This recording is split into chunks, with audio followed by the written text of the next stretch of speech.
शुक्लांबरधरं विष्णुं शशिवर्णं चतुर्भुजं प्रसन्नवदनं ध्यायेत् सर्वविघ्नोपशान्तये। व्यासं वसिष्ठनप्तारं शक्तेः पौत्रमकल्मषं पराशरात्मजं वन्दे शुकतातं तपोनिधिं। व्यासाय विष्णुरूपाय व्यासरूपाय विष्णवे नमो वै ब्रह्मनिधये वासिष्ठाय नमो नमः।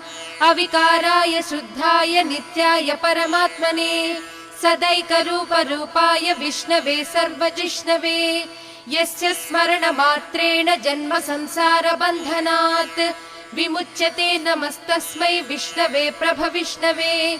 ॐ नमो विष्णवे प्रभविष्णवे। श्रीवैशम्पायन उवाच श्रुत्वा धर्मानशेषेण पावनानि च सर्वशः युधिष्ठिरश्चान्तनवं पुनरेवाभ्यभाषत। युधिष्ठिर उवाच किमेकं दैवतं लोके किं वाप्येकं परायणम् स्तुवन्तः कं कमर्चन्तः प्राप्नुयुर्मानवाः शुभम्। को धर्मः सर्वधर्माणां भवतः परमो मतः किं जपन्मुच्यते जन्तुर्जन्म संसारबन्धनात्। श्रीभीष्म उवाच जगत्प्रभुं देवदेवमनन्तं पुरुषोत्तमं स्तुवन्नाम सहस्रेण पुरुषः सततोत्थितः तमेव चार्चयन् नित्यं भक्त्या पुरुषमव्ययम् ध्यायन् स्तुवन् नमस्यंश्च यजमानस्तमेव च। अनादिनिधनं विष्णुं सर्वलोकमहेश्वरं लोकाध्यक्षं स्तुवन् नित्यं सर्वदुःखातिगो भवेत्। ब्रह्मण्यं सर्वधर्मज्ञं लोकानां कीर्तिवर्धनं लोकनाथं महद्भूतं सर्वभूतभवोद्भवम्।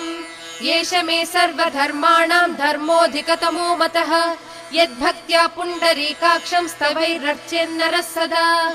परमं यो महत्तेजः परमं यो महत्तपः परमं यो महद्ब्रह्म परमं यः परायणम्। पवित्राणां पवित्रं यो मङ्गलानां च मङ्गलम् दैवतं देवतानां च भूतानां यो व्ययः पिता। यतः सर्वाणि भूतानि भवन्त्यादियुगागमे यस्मिंश्च प्रलयं यान्ति पुनरेव युगक्षये तस्य लोकप्रधानस्य जगन्नाथस्य भूपते विष्णोर्नाम सहस्रं मे शृणु पापभयापहम्। यानि नामानि गौणानि विख्यातानि महात्मनः ऋषिभिः परिगीतानि तानि वक्ष्यामि भूतये। विष्णोर्नाम सहस्रस्य वेदव्यासो महान् ऋषिः छन्दोऽनुष्ठुप् तथा देवो भगवान् देवकीसुतः अमृतांशोद्भवो बीजं शक्तिर्देवकी नन्दनः त्रिसामा हृदयं तस्य शान्त्यर्थे विनियुज्यते। विष्णुं जिष्णुं महाविष्णुं प्रभविष्णुं महेश्वरम् अनेकरूपदैत्यान्तं नमामि पुरुषोत्तमम्। अस्य श्रीविष्णोर्दिव्यसहस्रनाम स्तोत्र महामन्त्रस्य श्रीवेदव्यासो भगवान् ऋषिः अनुष्ठुप् छन्दः। श्रीमहाविष्णु परमात्मा श्रीमन्नारायणो देवता अमृतांशोद्भवो भानुरिति बीजम् देवकी नन्दन स्रष्टेति शक्तिः उद्भवक्षोभणो देव इति परमो मन्त्रः। शङ्खबृन्नन्दकी चक्रीति कीलकम् शाङ्गधन्वा गदाधर इत्यस्त्रम् रथाङ्गपाणिरक्षोभ्य इति नेत्रम् त्रिसामा सामगः सामेति कवचम् आनन्दं परब्रह्मेति योनिः ऋतुः सुदर्शनः काल इति दिग्बन्धः श्रीविश्वरूप इति ध्यानम्। श्रीमहाविष्णु प्रीत्यर्थे श्रीसहस्रनाम जपे विनियोगः। ध्यानम् क्षीरोदन्वत्प्रदेशे शुचिमणिविलसत्सैकते मौक्तिकानां माला क्लुप्तासनस्तस्फटिकमणिनिभैर्मौक्तिकैर्मण्डिताङ्गः शुभ्रैरभ्रैरदभ्रैरुपरि विरचितैर्मुक्तपीयूषवर्षैः आनन्दीनः पुनीयादरिनलिन गदा शङ्खपाणिर्मुकुन्दः भूः पादौ यस्य नाभिर्वियदसुरनिलश्चन्द्र सूर्यौ च नेत्रे कर्णावासाः शिरोद्यौर्मुखमपि दहनो यस्य वास्तेयमब्धिः अन्तस्थं यस्य विश्वं सुरनरखगो भोगि गन्धर्व दैत्यैः चित्रं रं रम्यते तं त्रिभुवन वपुषं विष्णुमीशं नमामि। ॐ नमो भगवते वासुदेवाय। शान्ताकारं भुजगशयनं पद्मनाभं सुरेशं विश्वाधारं गगनसदृशं मेघवर्णं शुभांगं लक्ष्मीकान्तं कमलनयनं योगिहृद्ध्यानगम्यं वन्दे विष्णुं भवभयहरं सर्वलोकैकनाथं मेघश्यामं पीतकौसेयवासं श्रीवत्साङ्कं कौस्तुभोद्भासिताङ्गं पुण्योपेतं पुण्डरीकायताक्षं विष्णुं वन्दे सर्वलोकैकनाथं नमः समस्तभूतानाम् आदिभूताय भूभृते अनेकरूपरूपाय विष्णवे प्रभविष्णवे सशङ्खचक्रं सकिरीटकुण्डलं सपीतवस्त्रं सरसीरुहेक्षणं सहारवक्षस्थलशोभिकौस्तुभं नमामि विष्णुं शिरसा चतुर्भुजम् छायायां पारिजातस्य हेमसिंहासनोपरि आसीनमम्बुदश्याममायताक्षमलङ्कृतम् चन्द्राननं चतुर्बाहुं श्रीवत्साङ्कितवक्षसं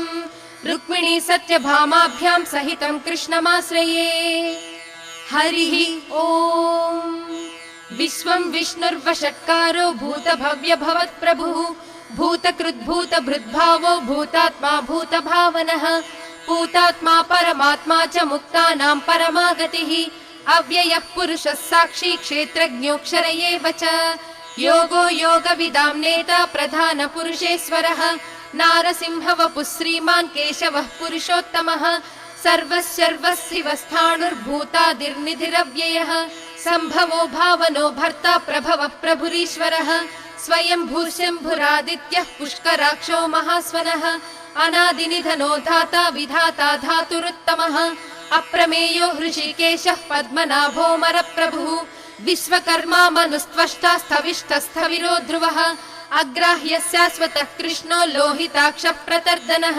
प्रभूतस्त्रिगकुद्धाम पवित्रं मङ्गलं परम् ईशानः प्राणदः प्राणो ज्येष्ठः श्रेष्ठ प्रजापतिः हिरण्यगर्भो भूगर्भो माधवो मधुसूदनः ईश्वरो विक्रमी धन्वी मेधावी विक्रमः क्रमः अनुत्तमो दुराधर्ष कृतज्ञ कृतिरात्मवान् सुरेशः शरणं शर्म विश्वरेताः प्रजाभवः अहः संवत्सरो व्याळः प्रत्ययः सर्वदर्शनः अजः सर्वेश्वरः सिद्धः सिद्धिः सर्वादिरच्युतः वृषा कपिरमेयात्मा सर्वयोग विनिसृतः वसुर्वसुमनः सत्यः समात्मा संमितः समः अमोघः पुण्डरीकाक्षो वृषकर्मा वृषाकृतिः रुद्रो बहुशिरा बभ्रुर्विश्वयोनिः शुचिस्रुवाः अमृतः शाश्वतस्थाणुर्वरारोहो महातपाः सर्वगः सर्वविद्भानुर्विक्ष्वक्सेनो जनार्दनः वेदो वेदविदव्यङ्गो वेदाङ्गो वेदवित्कविः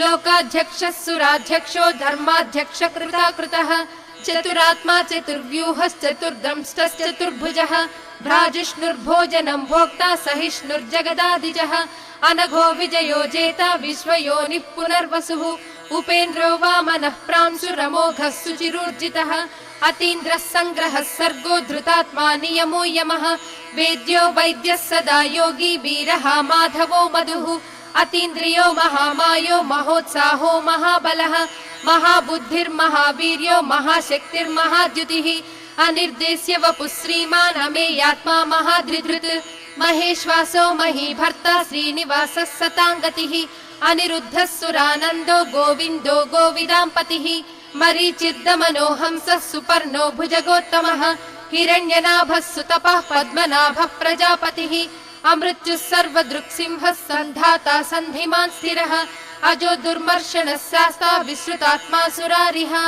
गुरुर्गुरुतमो धामः सत्यः सत्यपराक्रमः निमिषो निमिषस्रग्वी वाचस्पतिरुदारधीः अग्रणी ग्रामणि श्रीमान् न्यायो नेता समीरणः सहस्रमूर्धा विश्वात्मा सहस्राक्ष सहस्रपात् आवर्तनो निवृत्तात्मा संवृतः सम्प्रमर्दनः अहः संवर्तको वह्निरनिलो धरणीधरः सुप्रसादः प्रसन्नात्मा विश्वदृग्विश्वभुग्विभुः सत्कर्ता सत्कृतः साधुर्जह्नुर्नारायणो नरः असंख्येयो प्रमेयात्मा विशिष्टः शिष्टकृच्छुचिः सिद्धार्थः सिद्धसङ्कल्पः सिद्धिदः सिद्धिसाधनः वृषा हि वृषभो विष्णुर्वृषपर्वा वृषोदरः वर्धनो वर्धमानश्च विविक्तः श्रुतिसागरः सुभुजो दुर्धरो वाग्मी महेन्द्रो वसुदो वसुः नैकरूपो बृहद्रूपः सिपिविष्टप्रकाशनः ओजस्तेजोद्युतिधरः प्रकाशात्मा प्रतापनः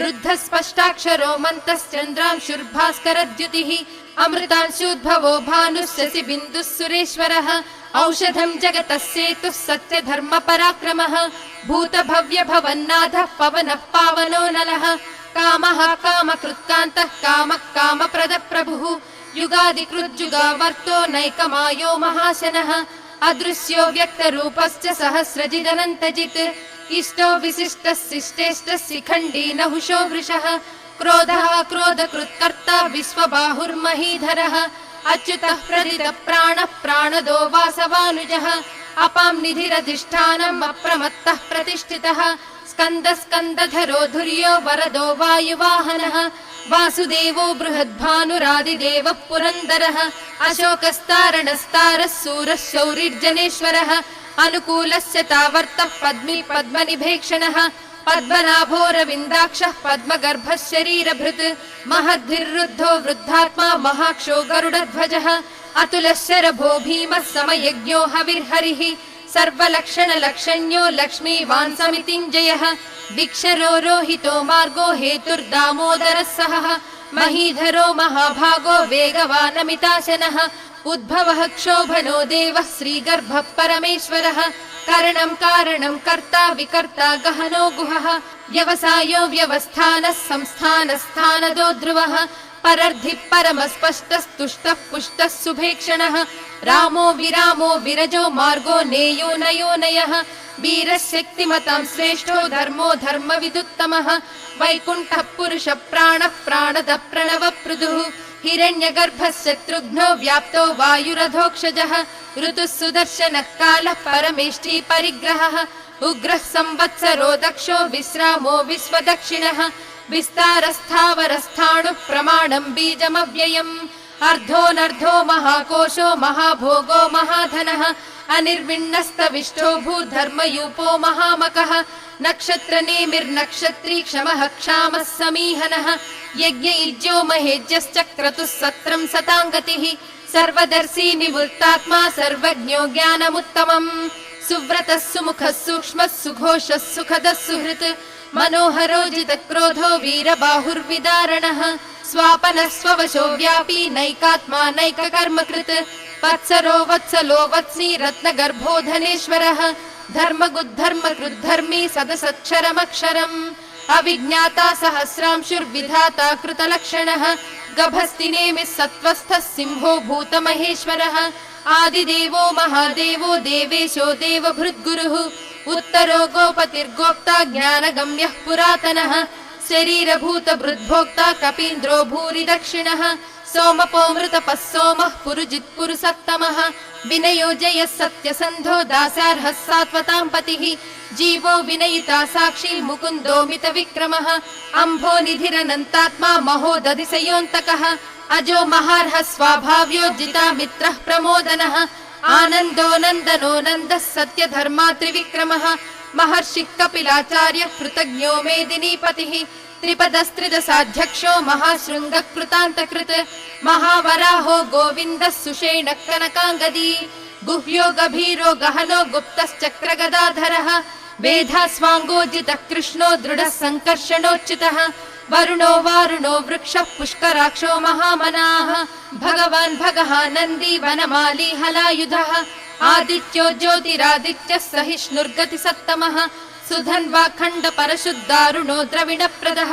दिवस्पृक् सर्वदृग्व्यासो वाचस्पतिरयो निजः त्रिसामासामगः साम निर्वाणं भेषजं भिषक् सन्न्यासकृच्चमस्यान्तो निष्ठा शान्तिपरायणम् शुभाङ्गः शान्तिदः स्रष्टा कुमुदः कुवलेशयः गोहितो गोपतिर्गोप्ता वृषभाक्षो वृषप्रियः अनिवर्ती निवृत्तात्मा संक्षेप्ता क्रेमकृच्छिवः श्रीवत्सवक्षा श्रीवासः श्रीपतिः श्रीमताम्बरः श्रीधः श्रीशः श्रीनिवासः श्रीनिधिः श्रीविभावनः श्रीधरः श्रीकरः श्रेयः श्रीमान् लोकत्रयाश्रयः स्वक्षस्वङ्घस्य तानन्दो नन्दिर्ज्योतिर्गणेश्वरः विजितात्मा विधेयात्मा सत्कीर्तिश्चिन्न संशयः उदीर्णः सर्वतश्चक्षुरनीशः शाश्वतस्थिरः भूषयो भूषणो भूतिर्विशोकः शोकनाशनः अर्चिष्मानर्चितः कुम्भो विशुद्धात्मा विशोधनः अनिरुद्धो प्रतिरथः प्रद्युम्नो मितविक्रमः कालनेमिनिः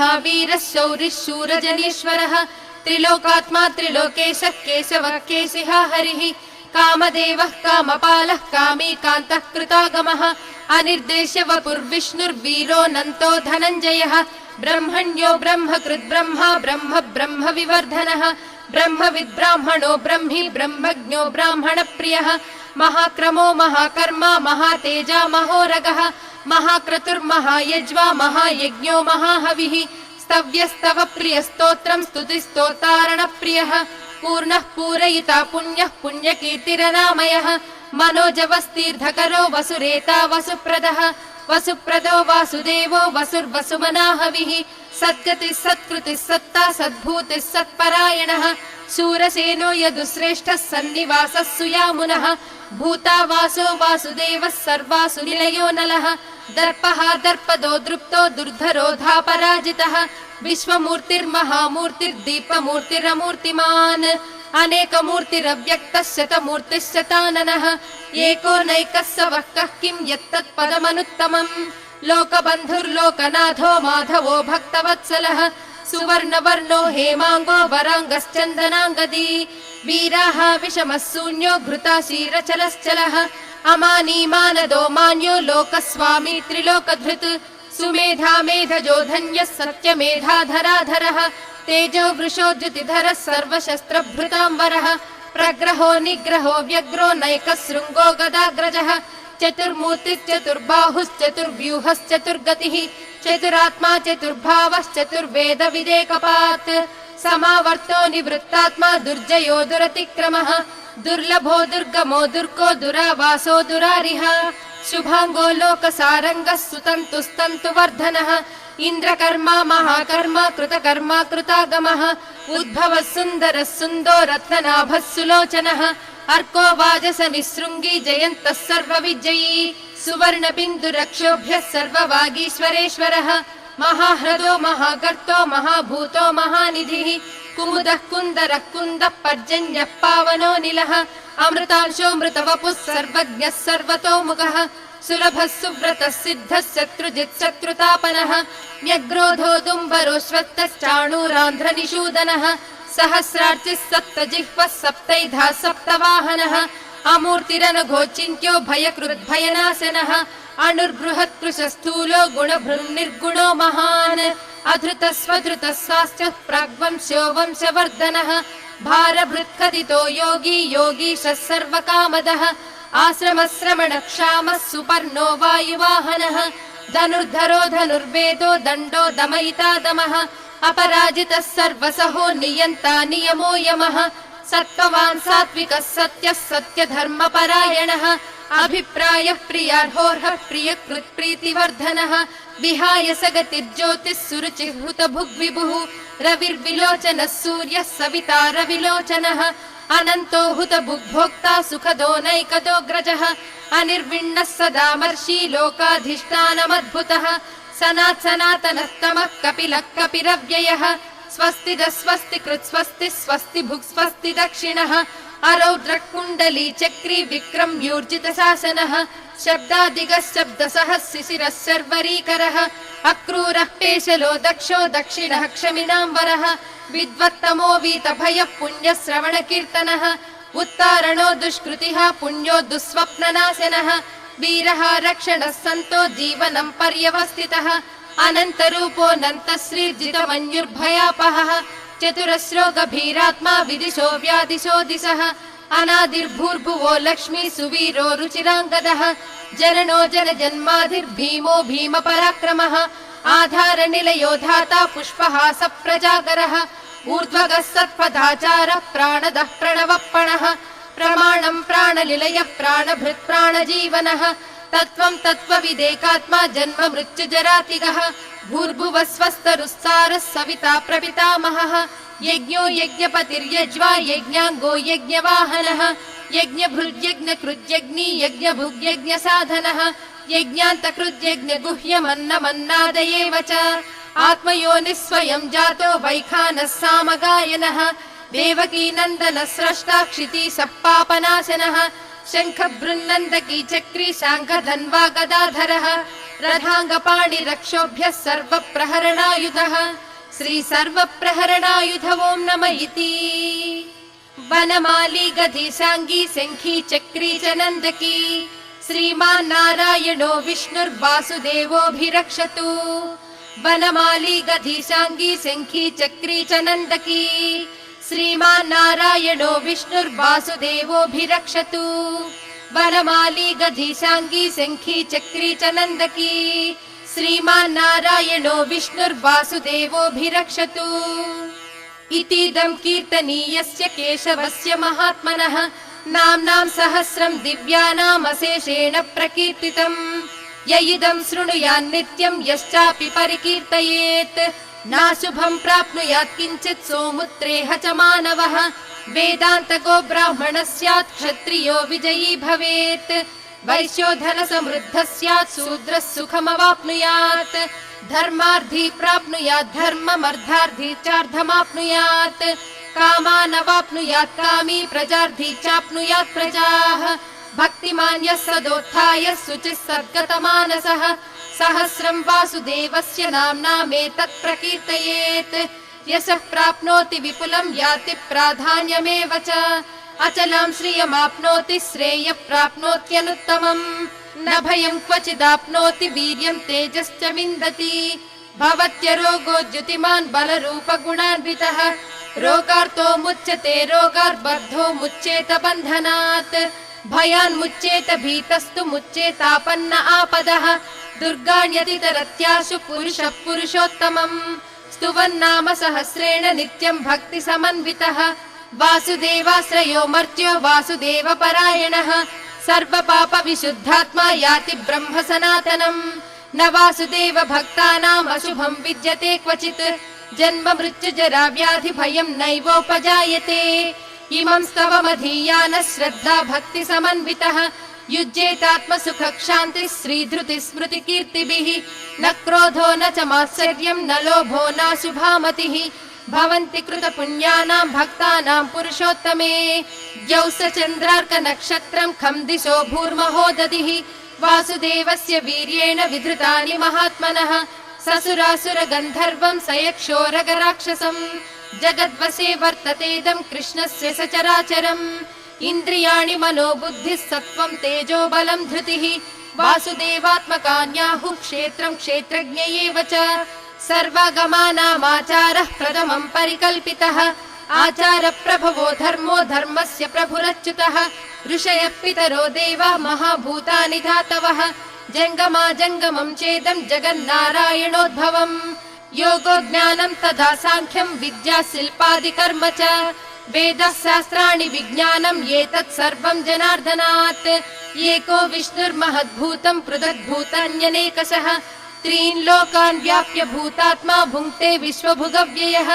इमं स्तवं भगवतो विष्णोर्व्यासेन कीर्तितम् पठेज्झयिच्छेत् पुरुषः श्रेयः प्राप्तुं सुखानि च। विश्वेश्वरमजं देवं जगतः प्रभुमव्ययम् भजन्ति ये पुष्कराक्षं न ते यान्ति पराभवम् न ते यान्ति पराभवम् ॐ नमः इति। अर्जुन उवाच पद्मपत्र विशालाक्ष पद्मनाभ सुरोत्तम भक्तानामनुरक्तानां त्राता भव जनार्दन। श्रीभगवानुवाच यो मां नाम सहस्रेण स्तोतुमिच्छति पाण्डव सोऽहमेकेन श्लोकेन स्तुत एव न संशयः स्तुत एव न संशय ॐ नमः इति। व्यास उवाच वासनाद्वासुदेवस्य वासितं भुवनत्रयम् सर्वभूतनिवासोऽसि वासुदेव नमोऽस्तु ते। श्रीवासुदेव नमोऽस्तु ॐ नमः इति। पार्वत्युवाच केनोपायेन लघुना विष्णोर्नाम सहस्रकम् पठ्यते पण्डितैर्नित्यं श्रोतुमिच्छाम्यहं प्रभो। ईश्वर उवाच श्रीराम राम रामेति रमे रामे मनोरमे सहस्रनाम तत्तुल्यं राम नाम वरानने। श्रीराम राम रामेति रमे रामे मनोरमे सहस्रनाम तत्तुल्यं राम नाम वरानने।